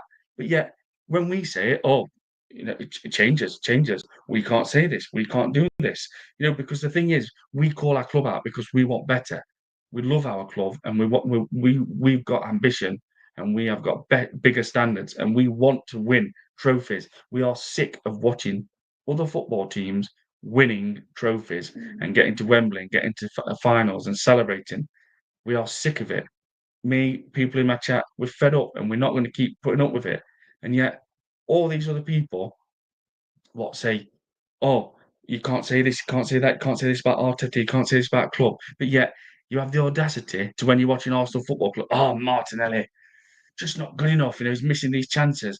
Again. Odegaard, what are you doing? Rubbish. But yet you don't call them out. So it's like you're lying to yourself every day. You'll say these things, but yet you can't call them out. Whereas me and other people, we will because we want change. And I'm telling you now, change at Arsenal Football Club is not happening until we start really doing things different. On the pitch, Mikel Arteta, if he's not willing to change anything, different formations or anything, get ready for a long season. There's only one thing what can save our season right now. If Gyokeres turns up and goes on a Madden, and I'm saying like 33 Premier League goals, and Saka turns up and gets like 12 to 15, then we're going to be in conversation straight away. But unless something like that happens, people get ready for a tough season again because guess what? The team what's just won the league by 10 points in Arne Slot's first season just dog walked and embarrassed Mikel Arteta. They are so strong, man. And now they're even stronger. 10 times stronger, if you ask me. If they sign Isaac and he is a player what can in any league deliver, then we've effed it with Liverpool because they'll sign probably a winger as well. They've already got Ekatike, which at the moment is one of the best young European strikers. Gakpo knows where net is. Oh, and guess what? There's someone else who I forgot in that little group of players I mentioned. Can anybody remind me? One of the greatest footballers ever to play in the Premier League. One of the best strikers slash winger, by the way, to play in the Premier League. Mo Salah. Mo Salah might not have a good season this season, but if he does, he's quite capable of scoring 20 Premier League goals, 25 Premier League goals, no problem. So, what if Isaac, Salah, and Ekatike all link up together? Or if Ekatike is the backup on the bench? What if, man? What if he gets left winger? What if Rodrigo does come and let's say it's Rodrigo, Isaac, and Salah? What if that three click, people? You might as well forget our chances because what I'm saying is Arsenal, yes, Gyökeres right now is one of the best strikers in the world. But I say this all the time. In football, you have to think of a good scenario and a bad scenario all the time, especially with Arsenal. So if there's a positive, we're coming back down with a negative very quick. We have got one of the best strikers in the world right now, but that's it. We've got Saka, who's one of the best, I would say, right wingers in the world on his day. He's a threat, he can cause problems to any defence and he can finish, especially when he cuts in. He's got a good shot on him. But that's all we've got. We've got two goal threats in our team. Now, we don't know if Madueke is going to turn up and smash this season and score like 12 Premier League goals straight out, which if he does, obviously that's amazing and that's brilliant. But when you look at Liverpool, we know Salah will score Premier League goals. If Isaac is the Isaac what he was at Newcastle, if he goes to Liverpool, even when he's injured, he touches 20 Premier League goals. Ekitike, I think, will handle it in the Premier League. I really do. Rodrigo, you know, just basing on what you've seen in another league and obviously in the Champions League, I think Rodrigo can handle the Premier League. So I look at that and I think Rodrigo, Isaac, Salah, and Ekitike could really, really smash it in that league and score goals. Especially Salah, we know he can. Isaac, we know he can.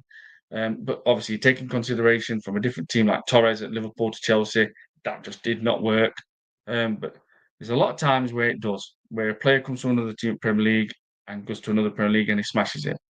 Arsenal with Chelsea has just not worked, but that's another story because Arteta will still keep signing players from Chelsea. But when I look at Arsenal, I look and think right now, as it stands from previous season, Saka is Arsenal's goal threat. That is it. He's the only player you can 100% trust to score goals. Gyokeres, yeah, I still think he'll score 20 Premier League goals. But what I'm saying is, that's where it stops. I do not trust Kai Havertz to score goals at Arsenal. I don't trust him to score 10 Premier League goals, probably get 12 in all competitions. I don't trust Madueke, what I've seen at Chelsea. I really don't. There's no signs there. Makes me think, yeah, he's going to score 12 Premier League goals. I don't. I do not trust Martinelli no more. I never thought I'd say that because 3 years ago, this guy was a baller and worth about 90 million. Do not trust Martinelli no more to score even 10 Premier League goals. I don't trust Trossard. You see individual brilliance from Trossard. Then he was missing for like, say, 5 or 6 games. And the only player I trust, obviously, is Saka and Wanyeri obviously as a goal threat. But Gyökeres, yes, I do trust him. But if he gets injured, and I know you can say ifs and buts, which it is, but you have to take things like that in consideration with football. Good scenarios, bad scenarios. If Gyökeres gets injured, Kai Havertz will be our striker. Say Liverpool get Isaac. If Isaac gets injured, Ekitike will be Liverpool striker. And I would put loads more faith in Ekitike, who's never even kicked a ball at Premier League yet, than Kai Havertz. Just my opinion. But they've still got Salah as well. So, if Gyökeres gets injured, onus, the pressure is straight back on Bukayo Saka, what it has been for years and years and years. So I'm not confident, people. Unless I see a proper goal scoring left winger come to this team, either Rodrigo's first choice, which I don't think we're going to get because Liverpool will, then I'm going to go with Rafael Leao second. It was Lookman, but I'm going Rafael Leao, then Lookman, then Anthony Gordon. If I don't see any of those 4 players coming to Arsenal, then and we start, but I think it's going to be trialing Kai Havertz on left wing, or we're going to go Madueke on left wing. So either way, we're trialing it, because Madueke, never played for us, and what we've seen at Chelsea, not been good enough. He got that hat trick at Wolves, we know that. So I'm not confident, and we're Eze. We must sign Eze. He's begging to come to Arsenal. He's another one. Imagine having a window where you've got one of the best strikers in the world shouting, pleading from the Premier League in the Portuguese league, sign, and we get him. And then you've got Eze, one of the best creative players in the Premier League last season, who's played for your club before, and he's shouting, bring me back, bring me back. And you get a chance to sign him again. We've got to do it. None of this one or other. Want full ball. Get ruthless. Get nasty. Start showing that Arsenal Football Club mean business. Because in the 06, when we were told and moved to Emirates, we were told that we will compete with the world's elite clubs on the pitch and off the pitch, and we haven't. So I'm not confident about next season. I'm not confident with Arteta as a manager because there's no plan B. So you're looking and thinking, we need a different option. Why are you just stood there, Arteta? Start, loosen up. It's not all about you because it seems to be all about Mikel Arteta. These fans are obsessed with him, and he's just not that manager. He's not an elite manager. He's not a top manager. We don't get to Wembley no more. We don't get to finals. We have games where you think, why are you not changing it? Why? Why are you waiting so long for substitutions? Why are you not put 2 up front? I don't have any confidence in him doing anything like that. I really don't. And when I look at the team, I think, well, I don't see no left winger yet. I don't. Our attack is a lot better now with Gyokeres up front, but that's it. Saka's same, but we know obviously how good Saka is. He's brilliant. I want to see a left winger at this club and Eze. Then I'm going to look at this team and think, because of what we've got at back, Gabriel and Saliba, which on the day they are the best centre back pair in the world, I think. On the day, we could really cause damage to teams and batter a lot of teams. Do I think we'll win the league? No, I don't, because I still think Man City will win it because they'll be so pissed off. And Liverpool finished second, and I think Chelsea will finish third because they're even buying defenders now, which they need a defender and a goalkeeper, and they're so stacked up top. And I think, and you know, even with Isaac going, I think Newcastle might finish fourth because just something about Eddie Howe. He's a brilliant manager. He's a brilliant manager. He gets a tune out of every player. You know, Murphy, out at door years ago. Fantastic season last year. Scored about 6, 7 Premier League goals, I think it was. Set Isaac up for loads, and they've got Alenga. They've got Gordon. They've got Barnes, Barnes kept Gordon out of the team last season, back end of the season. You know, and they'll put it right. They'll sign two. I think they'll get Visser in end. I think they will, and they'll probably sign another striker, maybe Seska. I just don't know, but it's this manager what's going to stop it for us. He's going to spoil it because there's no plan B when we need it desperately. He'd rather, can't change anything. I'm going against my principles. I can't do that. He seems to rather do everything to benefit himself and take the risk on Arsenal Football Club. I'll follow it, mate. You're waffling. Drop a live link. Let me talk some sense into your head. I'm not staying on much longer, actually, to be honest. I'll follow. Night shift from last night. So this is just not a long stream. Wasn't planned to do this long, actually, but yeah. Might do it another time, though. You're welcome. Still building my channel, actually, to be honest. So, but yeah, mate, you're waffling. Got a live link. Let me talk some sense into you. I mean, if you're going to talk some sense, I hope you can say that with us saying in the chat that we don't get to Wembley no more. We don't get to no finals no more. And we watch other teams play, watch other teams win trophies. So I'm hoping you can tell me that's not the case because I thought that was obviously facts. And we've got a manager what doesn't play a plan B. So I'm hoping you can tell me something different with that because that is the facts that he doesn't play a plan B. We do not get to Wembley no more. We don't win trophies. We're rubbish at signing players. When it comes to getting them over the line, it takes so long, which we've just proven that with Gyokeres, penny pinching again. And maybe Tim Lewis, our coach here, is the main culprit of that. He's the one who ticks the deals off. Obviously, Richard Garlick, managing director.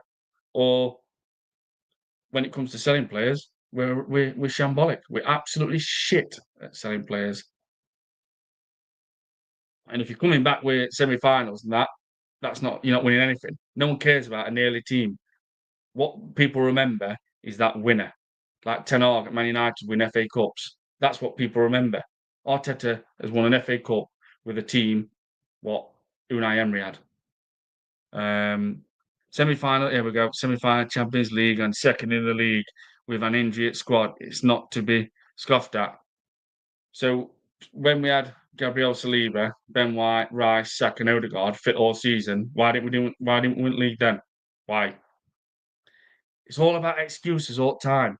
Barcelona, Hansi Flick, so many injuries, like always. Karasi, very young centre-back, 16, 17-year-old, injured for so many months straight away. Frankie de Jong, always injured at Barcelona. Lewandowski, the best striker, one of the best strikers still in the world, injured all the time at Barcelona. What's their excuse? Folly. This is what people are saying. Why are people making excuses when we can just say facts? Hansi Flick, young squad, loads of injuries, wins a treble in his first season. Why does this is not made up? This is what's actually happened. These are the facts. Barcelona, Hansi Flick, first season, wins a treble. Loads of injuries, young squad. What's the excuse? Conte at Napoli. Last time they won't leave. Cavaschellia, Osimhen up front with Spalletti, the manager. Conte walks in, Billy Gilmore, Scott McTominay, and Lukaku. He wins the league in his first season. What excuse are people going to keep making up? No one gives a crap about injuries. This is Arteta who started the season with a thin squad. That's Mikel Arteta. He knew it. He knew he had a thin squad and he did nothing to address it. He knew he had no striker and a backup and no backup for Saka, and he decides to sign a left back and a centre midfielder.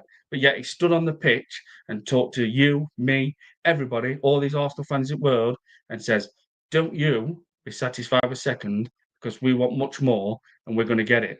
And what did he do? When the whole world know two positions were needed to be addressed, which was a striker and a backup for Saka, he didn't sign one of them. Um, So no one cares about semi-final. People care about watching that team win them trophies. Who remembers semi-final? Oh yeah, they reached semi-final. So, you know what I mean? Teams win enter sports to win trophies. We're a nearly team at minute. Yes, Mikel Arteta's built a great defence. That's it. Challenged twice. Got absolutely dog walked last season by Onslaught in his first season. I'll follow it. Why did Postecoglou get sacked after winning Europa then? Because Thomas Frank. They want better. They want to move up in league. They want to win better trophies. They're not satisfied with just a Europa League, which is common sense. Thomas Frank is a very good manager, and he has been at Brentford, and he sees things very differently, and he studies a lot of games and opponents, and he's a brilliant manager. And he wants to move to a club with, obviously, without saying it, but with a lot bigger than Brentford, and Tottenham want a bit better. That's why. That's why, because Tottenham are not happy where they finished in league, so obviously they want a better manager.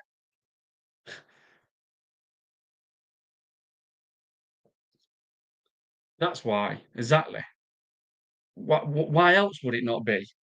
He's, he's a good manager. He's been good with Brentford. He's bringing great players in, even when they lose them. He finds players like Visser, etc. Of course, Tottenham are going to want a better manager than Postecoglou. Of course they are. They're not happy. It's called ambition. It's called ambition. Oh, folly. That they want to move forward and get higher in the league. This is what I'm saying. This is what some of these fans think. This is achievements, finishing second, getting semi-finals.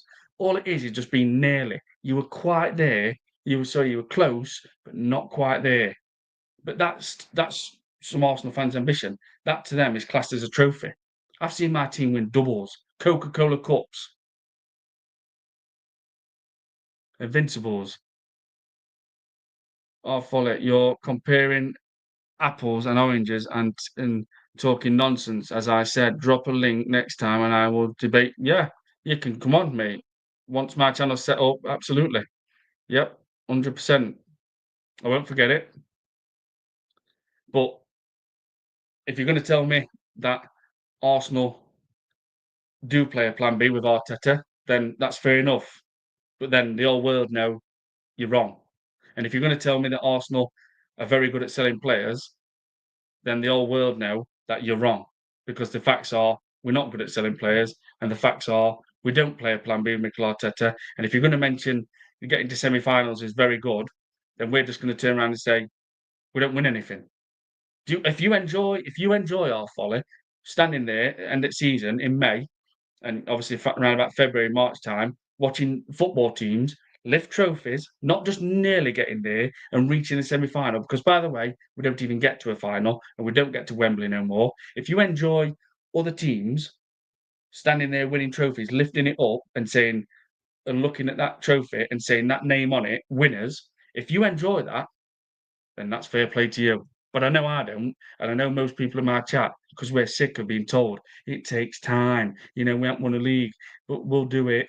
We're going to promised land 21 years without a Premier League trophy, and we do not even get to Wembley.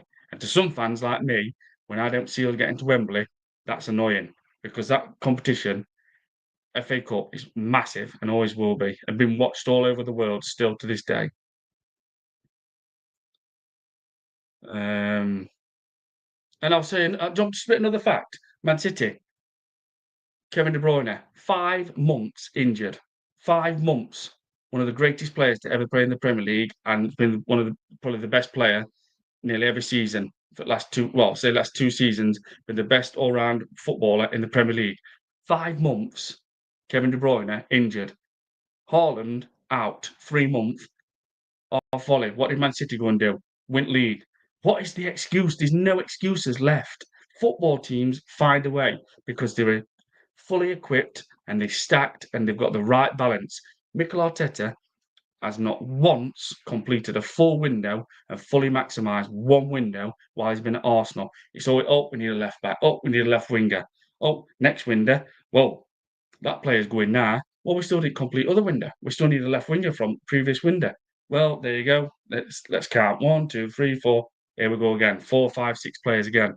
Not good enough. Not acceptable. Not normal. And it's not normal to keep signing players from your rivals, Chelsea, because you won't see Liverpool keep signing players from Chelsea, and you won't keep seeing Man City signing players from Chelsea, and you won't keep seeing Liverpool signing players from Man City, and other way round. It's not natural. It's not normal. You do it once, it don't work, you pull away. You maybe go back 3 years later. If it don't work again, right, just don't work. Just don't work.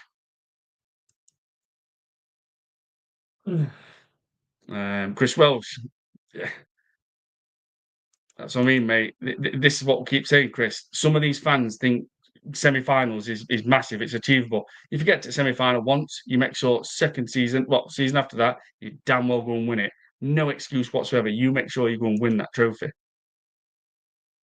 Oh, folly. Let me tell you why. Because Spurs finished 17th.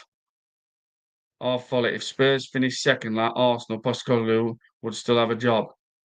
CF Gamer, that 15-year-old kid is good player, but it's only pre-season. Yeah, CFC, man. Good to see you. Um, yeah, but he is very good. He's different class, man. Off volley. We need to be realistic. Arteta has made Arsenal relevant again after years of decline under Arsene Wenger now. Wow. Wow. Thing is, let me tell you off volley, Arsene Wenger had doubles to back it up, FA Cups to back it up, and Invincible came to England, changed the whole football, changed the nutrition, got players taking creatine. Don't even compare Arsene Wenger to Arteta. Arsene Wenger's latter years, let me just get this straight, wasn't good. And I'm someone what will hold my hands up when I say I'm wrong. I'm not like these people you see on Twitter who can't say anything. Like, oh, I got that wrong. It's always bullshit, and they have to say, "Well, I told you." No, you didn't. I've got these facts there in writing. You were saying we're going to do this, going to do that, and it never happened. It never worked. But they just do it for their own clicks and likes. Well, let me just tell you this. Arsene Wenger came to football, English football, and changed it massively. Like I said, changed nutrition, everything, the playing style, made players take creatine, and that guy was a absolute beast of in football. Won the lot, won everything, and obviously not Champions League. We know that, but he changed English football. Ask Alex Ferguson about Arsene Wenger, how good of a manager he was. So when people compare, how dare people even mention Arteta and Arsene Wenger? Arsene Wenger in his latter years was not good. And I will hold my hands up and say, yes, I wanted him gone because I wanted change, because that's what I do at my club. My club I've supported nearly 34 years, very close to. I wanted change. But when people compare Arteta and Arsene Wenger, wow. Arsene Wenger, his latter years was not very good. But that guy could stand tall and say, I've won doubles, FA Cups. I'm an invincible, Arteta's got us challenging just twice, and won one FA Cup, which wasn't even his team. He's not taking the cup seriously. We've been shambolic in the cup competitions, obviously semis last season. Newcastle, I mean, we didn't even turn up against them. Man United had 10 men for 57 minutes, and we couldn't even finish them at Emirates. We couldn't even take them. We could not even beat them. We couldn't handle them. 57 minutes, Man United, 10 men, Arsenal couldn't even beat them. So when people keep, like yourself, comparing that, well, if your standards are that, then that's, um, says gamer, players that age need game time, so Arsenal should loan him out and then see how it goes a few years from now. I don't want to loan him, CFC, but I understand what you're saying, but I don't want to loan him. But I don't know. I don't know what this manager will do with him. You just don't know. You don't know. Look what he did to Wanyeri back end of last season. Didn't even give him any minutes, and he one of Arsenal's best players. CFC game with 21 years without a title is mad. Thank you very much, CFC. There you go, Chelsea fan. Anyone, anyone, what is what speaks with facts would say 21 years with trophy is okay. Then that your standards are like that. Literally, right down, right down. Especially when you've got a team where we keep signing all these players, and the Kroenkes have backed Arteta, but there's been no pressure from Josh above, and Arteta's been able to do what he wants. He's inexperienced, has shown so many times. Not one striker at this football club until right now with Gyokeres. Arteta did that. Arteta did that. Our folly. 14 of those 21 years were spent under Arsene Wenger. Chelsea went 50 years without a league title. Newcastle 70 years and counting. See, that's what they'll do. They just bring other clubs into it. They can't say about their own club. Our folly. Arteta and Arsenal are not going to be cross with you or mad. Just speak the facts. Everybody now is putting pressure on Arsenal, whether you like it or not. And Arteta is going to get huge and massive pressure, and he deserves it. 15.6 million a year, I think it is. And he don't get no pressure on him. Disgusting, man. Absolutely shit, that is. And people label him as an elite top manager. Arteta, look at Maresca. CFC, look at Maresca. Chelsea turns up in June. It was 1 year since he's been a manager at Chelsea Football Club. He has achieved more than Arteta already. But there'll be another excuse. Well, this is that. No, the facts are he stood there and lifted 2 trophies already. We've been in with Chelsea just over a year. Maresca's gone like that, 2 trophies in his hand. Arteta, an FA Cup with a team which wasn't even his. So I'm not having it. Like people are telling me that Arteta's an elite top manager because he's not. Because top managers, let me tell you this right now, know how to play a plan B. For a start, that's just one little example. Know how to switch things up and change it. Enrique brings Ramos on, one of the players who, since moving from Benfica, has hardly done anything for PSG. He brings him on because there's nothing different coming from Arsenal. He's looking at thinking Arteta's offering nothing. There's no plan B. There's nothing. Nuno Espirito Santo tells Martin Keown, what do I need to change my formation for? Arsenal ain't got a striker. You've done that, Arteta. You've cost us titles because you're that stubborn and you'd rather do things to benefit yourself. Why is Kai Havertz at Arsenal Football Club? Why have we spent 65 million in him and paying him £280,000 a week? What a waste of money. Calafiore, 40 million, 38, 45, 35, 40 million, say, waste of money. When we could have had a striker that summer or a backup for Saka. It's only going to get more difficult to win absolutely at the Prem because Chelsea, Man City, and Liverpool are also desperate to win titles. You can see it with this absolutely of each team, including Arsenal. 100% CFC. There's no messing around, mate. No one's waiting for Arsenal. They've had the chance to me. They blew it. They blew it. Even in an old job, I was told by a Man United fan, bro, you're going to win league this season. I'm like, no, we're not.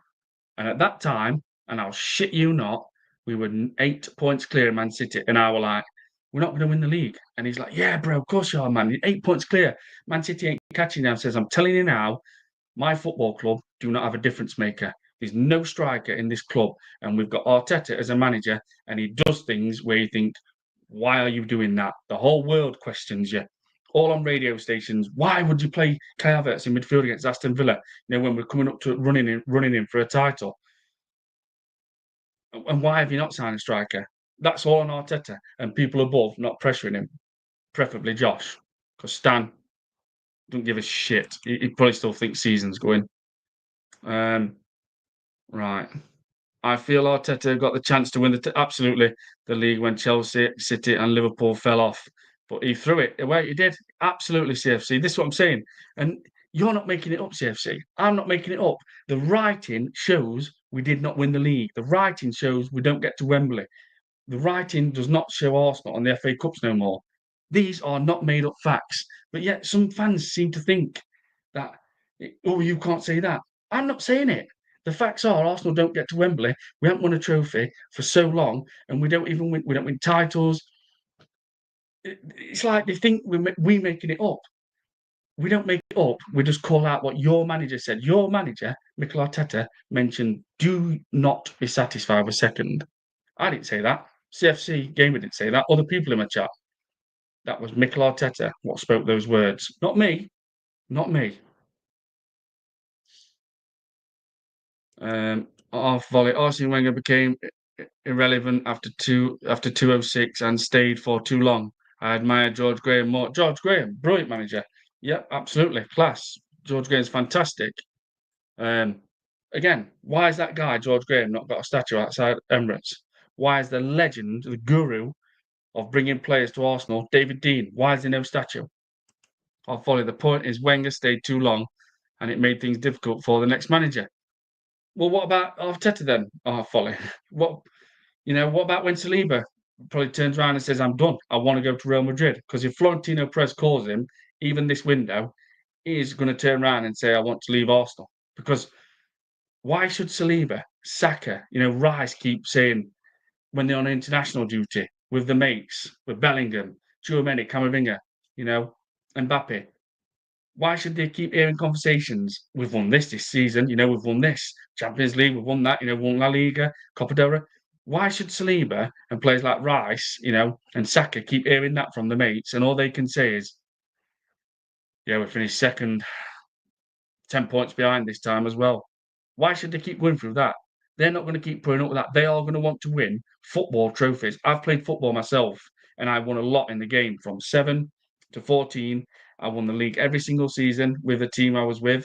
I was a top goal scorer in my league and in my team. I scored 79 goals in one season. So I'm not making bullshit up. Some of these people what start coming on YouTube and saying all these things and on Twitter, they've never even kicked a ball in their life or watched enough football, but they've just leached onto Arsenal Football Club and think they know everything.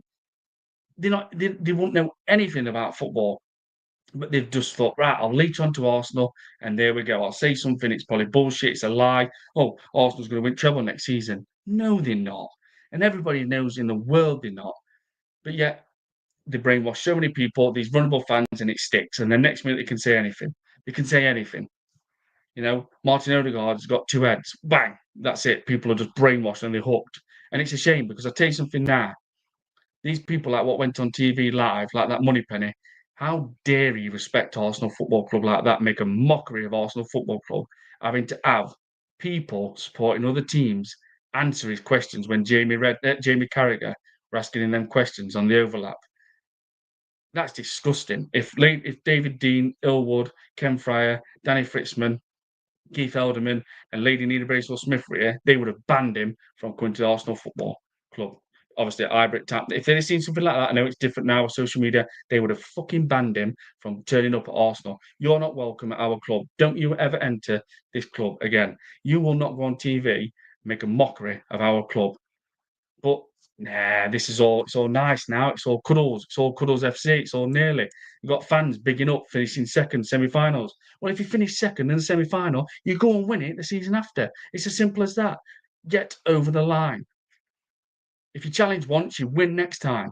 Simple as that.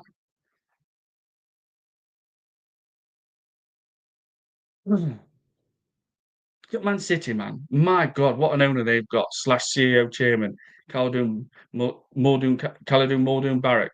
Don't know if I'll get his name right. I know I'm close to it. Won't happen again in his 2-part interview on YouTube, which is brilliant. Turned around basically to local reporter and says, "We won't make the same mistakes again. No chance." And when he was asked about just the mentality of Man City compared to when he's asked about the trophy, he says, "That's history. Next season, that's the future." And I thought, my God, if only we just and all we get is from Josh Kroenke. Well, I think we want to do better, huh? That's all we get. Want to do better. Okay, Josh. So what we'll do then? We'll just chop that 10 points away from Liverpool, bring it down to 5. You prick. And this is what we've got at this football club. And nothing's going to change, and we will not see Arsenal win the Premier League title while we've got the Kroenkes and Mikel Arteta.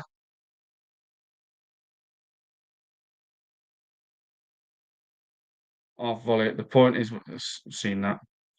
CFC Gamer, 0 champions, absolutely. There we go. CFC Gamer, mate, he's just spitting facts, but then people will still say, oh, something different. And, I just don't get it. The facts are It's happened. There's no lying about it. There's no pretending this didn't happen or making another excuse up. Like what CFC game is saying, we have not won the Champions League ever. Arsene Wenger were part of that, but Arsene Wenger won enough in the game at Arsenal Football Club to not even be mentioned in this Arteta reign. Not even in the same conversation. Only thing what Arteta's similar with is with Wenger is his when Wenger was in his latter years. That's where Arteta's like him. We'll work day and night. If we find an opportunity, we're open to do business. Or if we find a player what's exceptional, we'll do it. That's just what Wenger would say in his latter years, and now Arteta's saying it. Mikel Arteta is just an apprentice applying his trade at Arsenal Football Club, and lucky for him, he's got owners what want a yes man, and they've been giving it him, and that's why we've got Arteta at this football club. Zero Champions League and 21 years without a title, and you signed Noni Madueke and Gyokeres. Yeah, another CFC, what we keep saying and everybody in chat. Arsenal, and again, not made up by me, not made up by people in chat, not made up by CFC.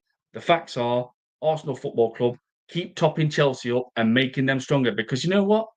We've gave them that money for Noni Madueke. Yes, they can afford so many players. Chelsea can. We are obviously Arsenal money, but somewhere along the line, we have now funded maybe a small percentage or whatever, the signing, sorry, of Xavi Simons.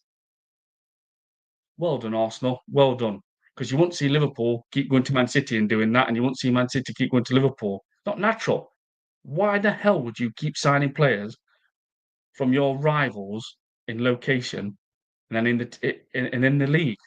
Chelsea are on Arsenal's heels, and I think Chelsea's going to be. I think Chelsea and Man City and Liverpool. I do, honestly do. My only hope with Arsenal is that we've got Gabriel Saliba. After that, with Gyokeres, I just think he's got to stay fit every single game and he has got to score 30 Premier League goals to get us near that title. Simple as that. 30 Premier League goals. I'll volley. Arteta will never lose it. Oh, God. I mean, are we really going to go there?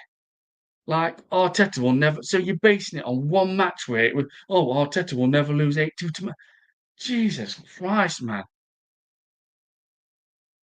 That's like you'd say, when you're back at school. Oh, my team, we just played your team, so we're going to beat your team next because we just beat you and you lost to them. I mean, come on, off volley. We, I didn't think you'd say something like that, but that's just Arteta will never lose 8-2. So what? Arteta has not won a league title. It's stopped us from getting to Wembley. We don't get into final. So that's where you're happy then. Because Arteta's never lost 8-2 to Man United, then that's kind of your standards. If that's your standards, then fair play. But don't question me and people in our chat about ambition with Arsenal Football Club because we want much more and we demand more. And Arteta's words. I mean, God. Just when I see that, I mean, it's disappointing that people think like that as our club. That's the ambition. What we have to look at, basing it on one match. Arteta will never lose 8-2 to Man United. Oh my God! I mean, folly. STU CFC, your club was irrelevant until off volley. Arsenal FC is prestigious club. Chelsea FC is a money. Oh my God, man! Wow, wow, wow, wow, wow, wow. This is why Arsenal Football Club gets laughed at. This honestly, a fan celebrating a game like I mean, not like calling club out for not winning trophies and not doing what's needed for the last few windows and fully maximising completing the transfer window. My God. CFC game, even with Gyokeres, I think you will challenge for the league, but will Arteta be able to get the tactics right in those? No, he'll just do anything he wants. He'll literally just he will. He'd rather do things to benefit himself than Arsenal Football Club and take a risk. CFC game, CFC game. I have the same questions for Maresca as it relates to the Premier League, not the cup competitions, though. will Maresca and Arteta get the tactics right in those crucial, tough games in the Prem? Well, to me, CFC, Maresca seems like he might get better as a manager, keep getting better, and won 2 trophies already. He has factually won more than Arteta in just over a year being in charge. Right, people, I wasn't going to stay on this long. I am going to close this up. Thank you, everybody, for joining the chat. Big up to Shane Gooner, seeing him, real one man. Anthony Herbert, as always. FK, CFC. You'll never walk alone. Fantastic, man. Great to see. Chris Welsh, as always. Everybody, thank you very much. And wow, I guess just nothing will change with my club until we bring new owners in and wipe the lot out and show some real ambition. So, thank you very much, everybody.